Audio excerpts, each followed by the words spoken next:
So back to my reality, but I am obviously trying to help you folks out and along with myself. Um, I'm sitting here and I hear a big crash, and I look and I see stuff fall. So I figure in my mind, okay, because I already explained this, and people, you decide what you want for reality, and I'll keep mine. Thank you very much. So I go over.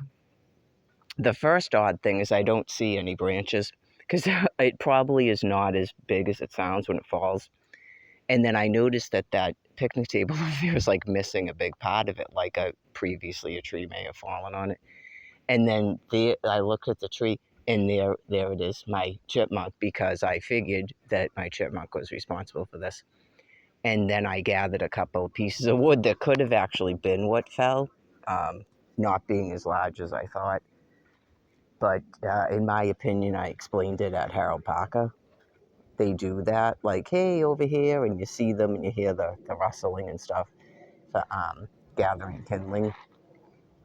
I left some peanuts over there because it was on a tree over here. It doesn't really seem to need me to feed it. They're different than the city chipmunks I'm used to, but I still don't have any ice. Um, I happened to throw a tiny piece of banana out back last night because it was a little brown, so I don't know if it got that, but you don't have to actually do that. I thought it was funny after Harold Parker when I saw one, and then later on we were up at the bathroom, we came back and the graham crackers had been invaded because they were on the table, like they were left there as a meal. So I don't think you actually have to do that. Yesterday we saw a guy and Brian threw him a couple of Cheez-Its. That's all we had. He had no interest in that. So yeah, because there's a lot of, I'm not exactly sure. I just know they eat dandelion, so that stuff's probably not good for them anyways. And I mentioned it before, outside of Quincy, those things don't hiss. So anyways, um, that's what's going on here today. Pretty exciting to me. Pretty cool. So you got to have some kindling to cook your meal. So in terms of being reliant upon other species, not they're reliant on us. So that sort of like reiterates what I was saying in written form on Twitter earlier, which is probably true. Um, so given their own resources, okay, including dogs, given their own resources, they don't need us. Okay, so I prefer pets, as you call them, to just be free like that. I really do.